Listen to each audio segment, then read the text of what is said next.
सभी उपनिषदों में से मुंडकोपनिषद एक महत्वपूर्ण उपनिषद है जो हमें ज्ञान के गहराइयों की ओर ले जाता है। मुंडकोपनिषद के आधार पर ही प्रश्नोपनिषद की रचना की गई है, जो ज्ञान की इस गहनता को और भी विस्तृत करता है।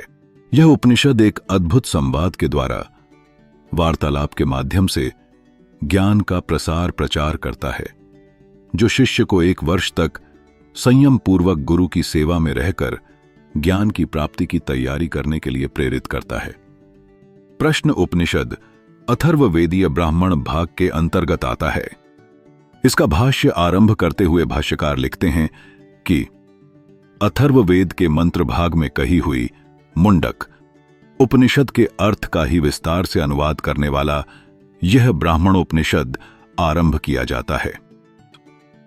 इससे विदित होता है कि प्रश्नोपनिषद मुंडकोपनिषद में कहे हुए विषय की ही पूर्ति के लिए है।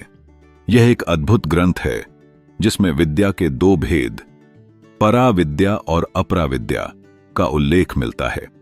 मुंडक उपनिषद के आरंभ में विद्या के इन्हीं 2 भेदों, परा विद्या और अपरा विद्या, का परिचय देते हुए समस्त ग्रंथ में इन्हीं की विस्तार से व्याख्या की गई है।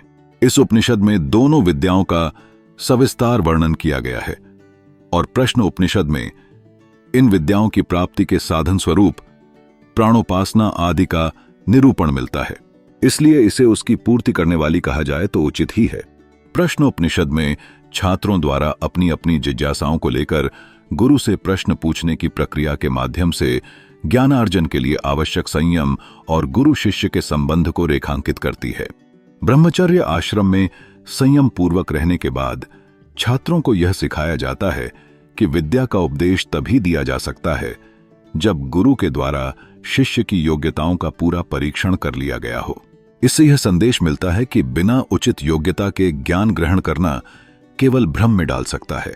जैसे किसी आतंकवादी सोच को यदि परमाणु बम बनाने की टेक्नोलॉजी दे दी जावे तो क्षण भर में ही वह हिरोशिमा और नागासाकी में हुई मानवीय क्षति को दोहरा देगा, क्षण भर में ही लाखों लोगों को मार देगा।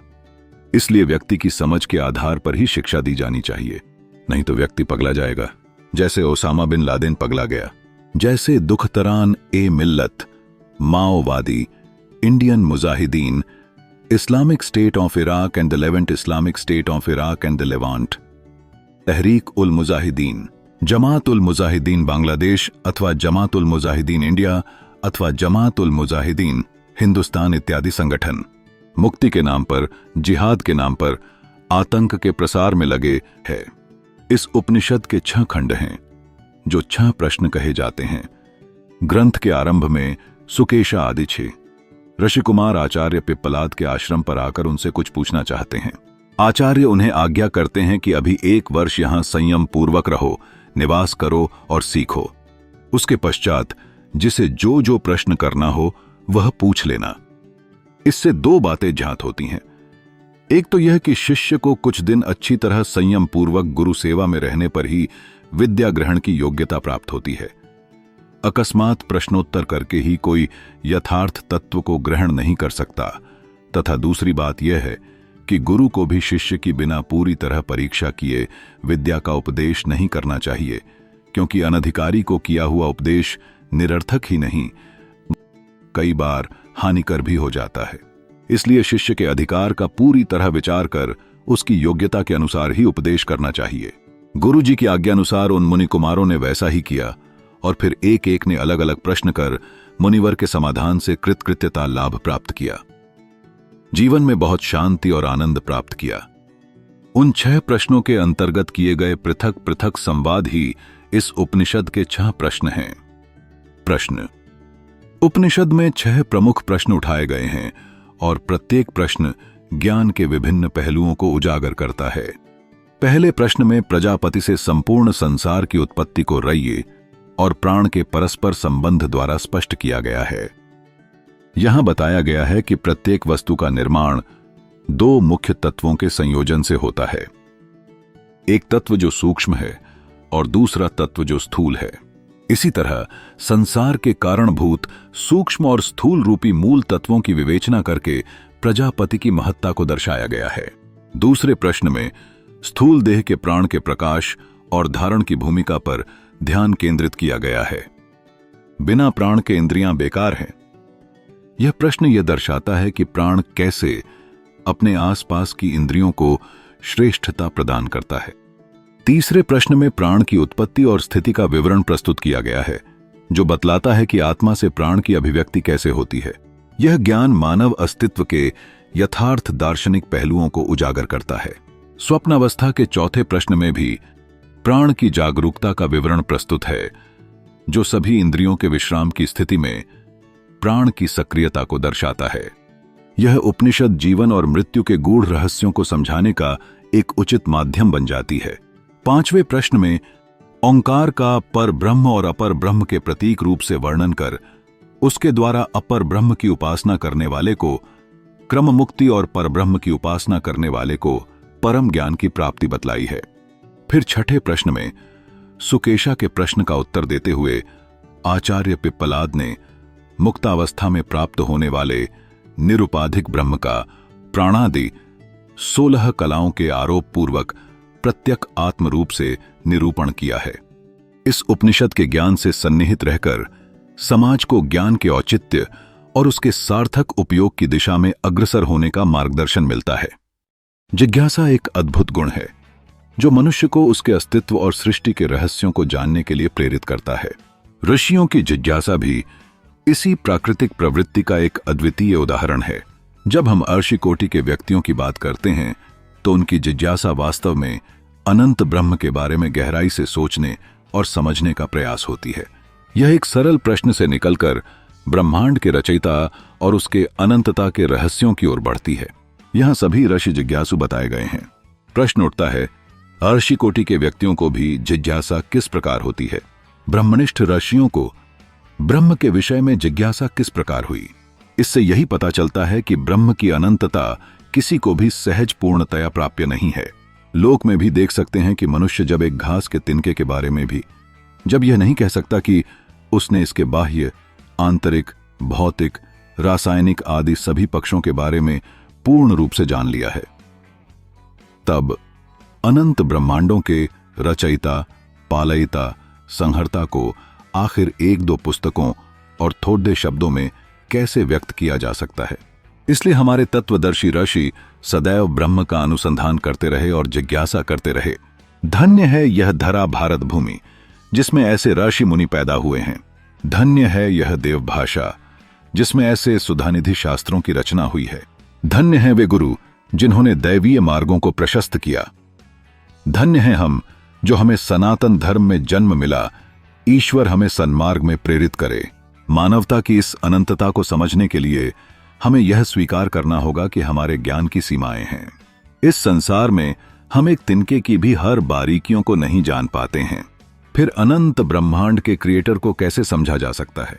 यही वह कारण है कि ऋषियों ने निरंतर ज्ञान की खोज की, जिसे विद्या का रूप देने के लिए तप और साधना की। उनका अनुभव हमें सिखाता है कि वास्तविकता को समझने के लिए धैर्य और निरंतरता की आवश्यकता होती है। सभी जिज्ञासु पूर्ण समर्पण, श्रद्धा और विश्वास के साथ आचार्य पिप्पलाद के पास गए, इस बात से आश्वस्त होकर कि आचार्य भगवान हमारी जिज्ञासाओं का समाधान कर ही देंगे। उन्होंने अपनी समर्पण की भावना के साथ ज्ञान की खोज में जुटे हुए युवाओं को तप की सलाह दी। उनके इस संदेश ने हमें यह समझाया कि ज्ञान की प्राप्ति केवल त्वरित उत्तरों से नहीं, बल्कि गहरी साधना और सोच विचार से की जाती है। 1 वर्ष के तप के बाद जब श्रद्धालु ऋषि के पास सवाल लेकर पहुंचे तो उन्होंने सहजता से अपने समर्पण का प्रदर्शन किया। जब पहले से ही तपस्वी ऋषियों को आचार्य पिप्पलाद 1 वर्ष और तप की आज्ञा देते हैं। सबसे भगवती श्रुति बताती है कि तप, संयम और गुरु सेवा द्वारा ही विद्या प्राप्ति हो सकती है। अचानक से ही प्रश्न करके वास्तविक तत्व नहीं जाना जा सकता। विनम्रता से सराबोर भगवान पिप्पलाद ऋषियों से कहते हैं कि यदि मुझे पता होगा तो सब बता दूंगा। यह दुर्लभ विनीत भाव हृदय स्पर्शी है। ऋषि का यह भाव अत्यंत नम्रता का परिचायक है, क्योंकि सर्वज्ञता किसी जीव का लक्षण नहीं है और ऋषियों ने इस बात को अनुभव ही नहीं किया था बल्कि जिया भी था। ऋषि इस सर्वज्ञता, सर्वव्यापकता के बारे में जानने को हमेशा उत्सुक रहे। फिर पूर्णता प्राप्त करके भी अंत में नेति नेति कहकर कह दिया कि हम उसे पूरा जान नहीं पाए। बिना अहम पाले ऐसा शोध चलता रहना चाहिए। जब कबंधी ने अपनी जिज्ञासा प्रस्तुत की तो ऋषि ने स्पष्ट किया कि प्रजापति ब्रह्मा ने अपनी तपस्या से प्राण और रई का निर्माण किया, जो सृष्टि के मूल कारण हैं। इस उत्तर ने केवल एक सवाल का समाधान नहीं किया, बल्कि प्रजापति की रचनात्मकता में भी हमें एक झलक दी। इस प्रक्रिया ने संस्कृति और ज्ञान के पारंपरिक स्वरूप को भी सहेजा। महर्षि पिप्पलाद की आज्ञा पालन कर वे लोग श्रद्धापूर्वक ब्रह्मचर्य का पालन करते वहीं तपश्चर्या करने लगे। महर्षि की देख रेख में संयम पूर्वक रहकर 1 वर्ष तक उन्होंने त्यागमय जीवन बिताया।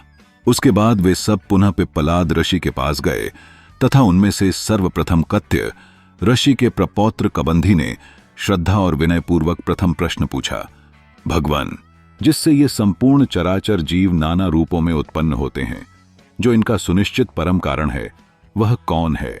ये सारी प्रजा किससे उत्पन्न होती है? इस प्रकार ऋषियों के विचार हमें यह समझने में मदद करते हैं कि ब्रह्म की जिज्ञासा एक निरंतर यात्रा है, जिसमें कठिनाइयां और अनुभव मिलते हैं। यह यात्रा सदैव नई खोजों और विचारों के साथ आगे बढ़ती है। हमें अपने अंदर की जिज्ञासा को जीवित रखने की प्रेरणा देते हुए भारतीय संस्कृति में यह धरा धन्य है, जो ऐसी ऋषियों की परंपरा को समेटे हुए है, जो हमें विवेक और ज्ञान की ओर ले जाती है। महर्षि पिप्पलाद ने उत्तर दिया, प्रजा उत्पन्न करने की इच्छा वाले प्रजापति ब्रह्मा ने तप करके प्राण और रई नामक एक योद्धा उत्पन्न किया और सोचा, ये दोनों ही मेरी अनेक प्रकार की प्रजा उत्पन्न करेंगे। निश्चय आदित्य ही प्राण तत्व है और रई ही चंद्रमा तत्व है। यह जो कुछ मूर्त या स्थूल और अमूर्त या सूक्ष्म है, सब रई ही है। अतः सारे मूर्त नाम रूप ही रई चंद्रमा है। वस्तुतः प्राण ऊर्जा, गति प्रदान करने वाला चेतन तत्व है। रई या आकाश या ईथर मैटर उसे धारण करके विविध रूप देने में समर्थ प्रकृति है। इस प्रकार ब्रह्मा मिथुन कर्म द्वारा सृष्टि को उत्पन्न करता है। प्रश्नोपनिषद अथर्ववेदीय शाखा के अंतर्गत एक उपनिषद है। इसमें ज्ञान योग, द्वैत अद्वैत सिद्धांत संबंधी, परमात्म तत्व संबंधी जिज्ञासाएं समाहित हैं। यह उपनिषद संस्कृत भाषा में लिखित है। इसके रचयिता वैदिक काल के ऋषियों को माना जाता है, परंतु मुख्यतः वेदव्यास जी को ही कई उपनिषदों का लेखक माना जाता है। इस उपनिषद के प्रवक्ता ऋषि आचार्य पिप्पलाद थे, जो कदाचित पीपल के गोदे खाकर जीते थे। प्रश्नोपनिषद की कथा हमें बताती है कि सनातन धर्म ने किस प्रकार उच्चतम मानव मूल्यों को संरक्षित किया और इन मूल्यों को और संवर्धित कर अध्यात्म के उच्चतम शिखरों का रास्ता पार किया। वस्तुतः वैदिक धर्म से उत्पन्न सनातन धर्म या हिंदू धर्म विभिन्न मत पंथ संप्रदायों का एकीकृत रूप है, जहां हर मनुष्य को अपनी इच्छानुसार स्वतंत्रता पूर्वक विकास का अधिकार है, अपनी श्रद्धा के मुताबिक आराध्य चुनने का अधिकार है, अपनी स्वतंत्र जीवन पद्धति चुनने का अधिकार है। परमात्म तत्व केवल सनातन धर्म में ही सीमित नहीं है, यह अपरिमित है, असीमित है। जैसे पक्षियों के उड़ने के लिए विस्तृत आकाश है, उसी तरह मनुष्य की स्वतंत्र उद्यान के लिए यह सनातन हिंदू धर्म है। प्रश्नोपनिषद का प्रारंभ ब्रह्मनिष्ठ ऋषियों की जिज्ञासा से होता है। छह ब्रह्म जिज्ञासु ऋषि सुकेशा, शिविकुमार, सत्यकाम, सौर्यायणी, कौसल्य, भार्गव और कबंधी परब्रह्म की खोज करते हुए कि वह ब्रह्म क्या है इत्यादि जिज्ञासा लेकर उसकी खोज में आचार्य पिप्पलाद के पास हाथों में समिधा लेकर इस भावना से जाते हैं कि आचार्य भगवान हमें सब कुछ बतला देंगे। तब ऋषि पिप्पलाद ने अपनी शरण आए जिज्ञासु ऋषियों से कहा कि पहले से ही तपस्वी होने पर भी आप ब्रह्मचर्य, इंद्रिय संयम, श्रद्धा, आस्तिकता तथा गुरु सेवा करते हुए 1 वर्ष तक गुरुकुल में निवास करिए। तत्पश्चात आप अपनी इच्छानुसार किसी भी विषय में प्रश्न करना। यदि मैं उस विषय को जानता हुआ तो आपकी पूछी सभी बात बतला दूंगा। संयम पूर्वक गुरुकुल में रहने के 1 वर्ष बाद जिज्ञासु ऋषि आचार्य पिप्पलाद से प्रश्न पूछना शुरू करते हैं और प्रश्नोपनिषद का वास्तविक उद्घाटन होता है। मुंडक उपनिषद से प्रेरित प्रश्न उपनिषद एक प्राचीन भारतीय ग्रंथ है, जिसमें स्थूल तत्व रय्य और सूक्ष्म तत्व प्राण के माध्यम से प्रजापति से संपूर्ण जगत की उत्पत्ति का वर्णन किया गया है। रयी और प्राण के द्वारा प्रजापति द्वारा ही संपूर्ण स्थावर जंगम जगत, चर अचर जगत की उत्पत्ति का निरूपण किया गया है। यह स्पष्ट रूप से बताता है कि संसार के हर पदार्थ का उद्भव दो संयोगों के मिलन से होता है। दो संयोग धर्म वाली वस्तुओं के संसर्ग से उत्पन्न होता है, जिसमें प्रमुखतम तत्व को प्राण कहा जाता है और गौण तत्व को रयी माना गया है। भोक्ता या प्रधान तत्व को प्राण कहा गया है तथा भोग्य विषय या गौण को रयी कहा गया है। ये दोनों जिसके आश्रित हैं उसे प्रजापति कहा गया है। इस प्रकार इन तत्वों के पीछे प्रजापति का आश्रय होता है, जिसके बिना यह संपूर्ण सृष्टि संभव नहीं। इस सृष्टि के मूल तत्वों का ज्ञान ही हमें इस उपनिषद की गूढ़ता को समझने में मदद करता है। इसी सिद्धांत को लेकर भिन्न भिन्न पदार्थों में जो कई प्रकार से संसार के मूल तत्व माने जाते हैं, प्रजापति आदि की दृष्टि का यहां निरूपण किया गया है। इस उपनिषद में दूसरे प्रश्न में आगे कहा गया है कि स्थूल देह के प्रकाशक और देह को धारण करने वाले प्राण का महत्व अत्यधिक है। एक आख्यायिका द्वारा समस्त इंद्रियों की अपेक्षा उसकी श्रेष्ठता बतलाई है। याद रखें कि आत्मा और प्राण की अभिव्यक्ति एक दूसरे से कैसे जुड़ी हुई हैं। जैसे सूर्य की किरणें उसके प्रकाश को फैलाती हैं, वैसे ही प्राण हर अंग में बंटा है। यह महत्वपूर्ण है कि हम इस प्राण की शक्ति को समझते हुए अपनी इंद्रियों की श्रेष्ठता को पहचानें। एक आख्यायिका द्वारा इन इंद्रियों की महत्ता और भिन्नता को बताया गया है, जिससे उनकी क्रियात्मकता का एहसास होता है। तीसरे प्रश्न में प्राण की उत्पत्ति और उसकी स्थिति की विवेचना करते हुए समझाया गया है कि कैसे प्राण आत्मा से अभिव्यक्त होता है। वहां बतलाया है कि जिस प्रकार पुरुष की छाया होती है, उसी प्रकार आत्मा से प्राण की अभिव्यक्ति होती है, और फिर जिस प्रकार अपने साम्राज्य में सम्राट भिन्न भिन्न स्थानों में अधिकारियों की नियुक्ति कर उनके अधिपति रूप से स्वयं स्थित होता है, उसी प्रकार प्राण विभिन्न अंगों में अपनी शक्तियों को भेजता है। प्राण भिन्न भिन्न अंगों में अपने ही अंगभूत अन्य प्राणों को नियुक्त कर स्वयं उन पर शासन करता है। मरण काल में मनुष्य के संकल्पानुसार यह प्राण ही व्यक्ति के संकल्प के अनुसार उसे भिन्न भिन्न लोकों में ले जाता है, तथा जो लोग प्राण के रहस्य को जानकर उसकी उपासना करते हैं, वे ब्रह्मलोक में जाकर क्रम मुक्ति के भागी होते हैं। स्वप्न अवस्था में सभी इंद्रियां मन में लीन हो जाती हैं, तब प्राण जागता रहता है। इस अवस्था में अग्निहोत्र की भावना और पिछले जन्मों की वासनाएं मन में शांति कर रहती हैं। जैसे ही मानव पित्त संजक गारहा स्वरूप अनुभव करता है, वह स्वप्न से सुषुप्ति में चला जाता है। आत्मा का यह स्वरूप दृष्टा और जानने वाले का है, जिसका अंततः अधिष्ठान परब्रह्म ही होता है। अंत में ओंकार का विवेचन करते हुए कहा गया है कि जो अपर और पर ब्रह्म की उपासना करता है, उसे क्रम मुक्ति और परब्रह्म की प्राप्ति होती है। 1, 2 या 3 मात्राओं के अभ्यास से विभिन्न फल प्राप्त होते हैं। आचार्य पिप्पलाद हमें बतलाते हैं कि मुक्तावस्था में निरुपाधिक ब्रह्म की प्राप्ति हो सकती है। मुंडकोपनिषद का मुख्य उद्देश्य तत्व ज्ञान का अभ्यास कराना है, जिससे मन स्थिर और तत्व ज्ञान रूपी अंकुर को ग्रहण करने की क्षमता विकसित कर सके। कबंधी नामक ऋषि के माध्यम से पिप्पलाद ने अपने शिष्यों को एक महत्वपूर्ण उपदेश दिया। उन्होंने कहा कि संवत्सर ही प्रजापति है, जिसके दक्षिण और उत्तर में 2 अयन स्थित हैं। जो लोग इष्ट आपूर्त संबंधी कर्मों का पालन करते हैं, वे पुनः जन्म पाते हैं अथवा वे ही पुनः आवागमन को प्राप्त होते हैं।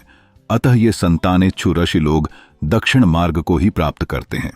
इसी कारण संतानेच्छु ऋषियों का मार्ग दक्षिण की ओर है।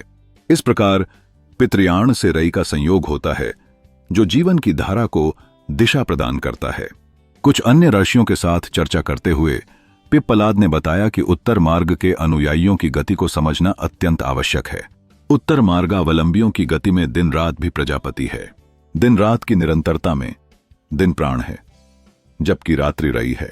जो लोग दिन के समय रति के लिए स्त्री से संयुक्त होते हैं, वे प्राण की ही हानि करते हैं, और जो रात्रि के समय रति के लिए स्त्री से संयोग करते हैं, वह तो ब्रह्मचर्य ही है, जिनमें कि तप और ब्रह्मचर्य है, तथा जिनमें सत्य स्थित है, जिनमें कुटिलता, अनृत और माया, कपट नहीं है। उन्हें यह विशुद्ध ब्रह्मलोक प्राप्त होता है। जिनके हृदय में तप और सत्य है, वे शुद्ध ब्रह्मलोक की प्राप्ति करते हैं। द्वितीय प्रश्न का उत्तर देने हेतु विदर्भ देशीय भार्गव ऋषि ने आचार्य पिप्पलाद से पूछा कि कितने देवता इस प्रजा का धारण करते हैं तथा उनमें से कौन कौन इसे प्रकाशित करते हैं और कौन उनमें सर्वश्रेष्ठ है।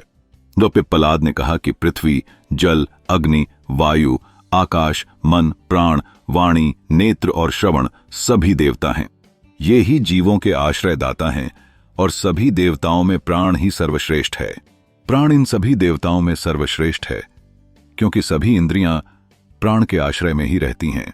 यही प्राण अग्नि होकर तपता है, यही सूर्य है, यही मेघ है और यही ब्रह्म के तत्वों का आधार है।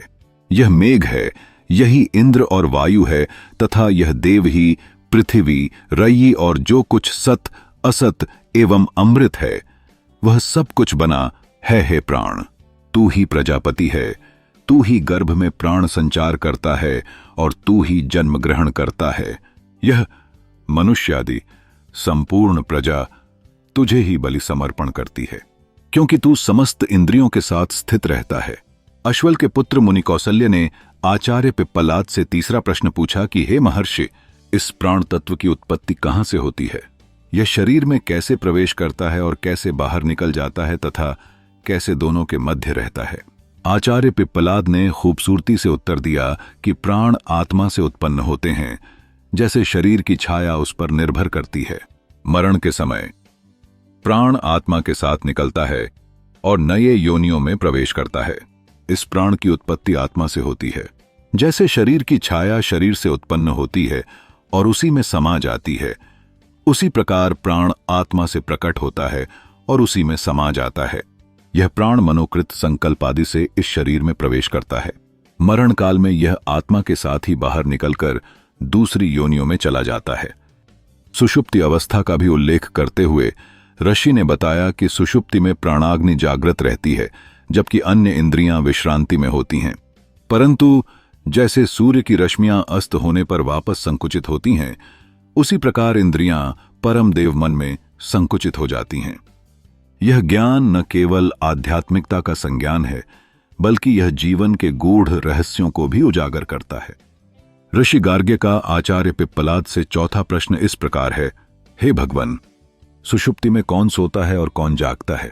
देह में कौन सी इंद्रिय शयन करती है और कौन सी जागृत रहती है? कौन सी इंद्रिय स्वप्न देखती है और कौन सी सुख अनुभव करती है? ये सब इंद्रियां किसमें स्थित हैं?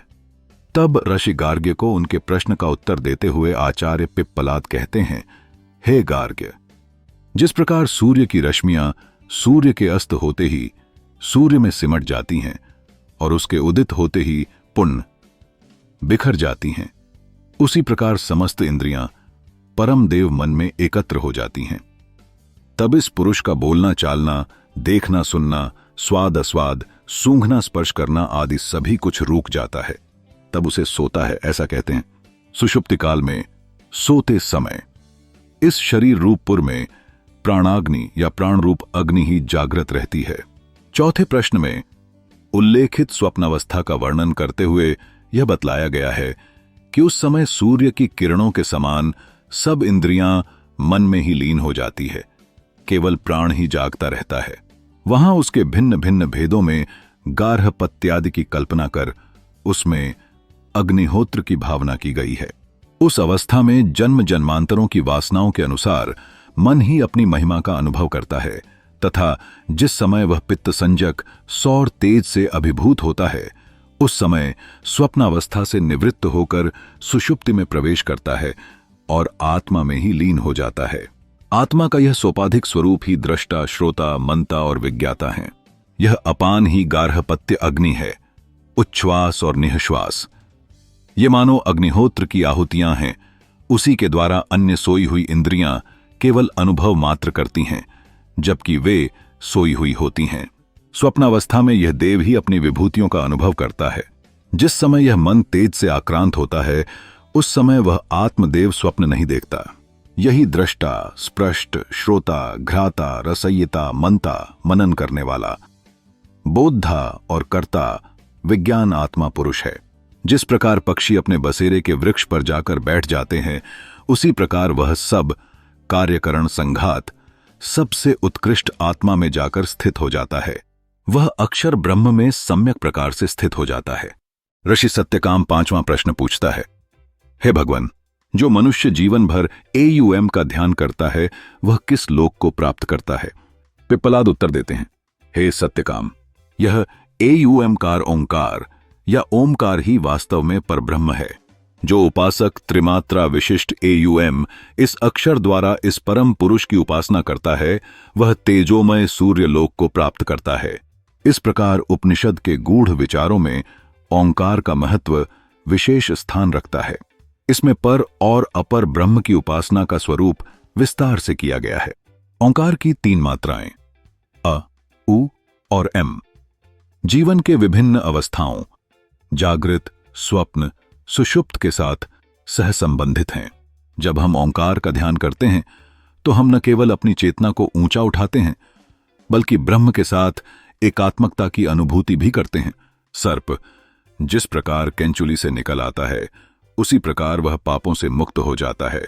वह सामश्रुतियों द्वारा ब्रह्मलोक में ले जाया जाता है और जीवन धन से भी उत्कृष्ट हृदय स्थित परम पुरुष का साक्षात्कार करता है।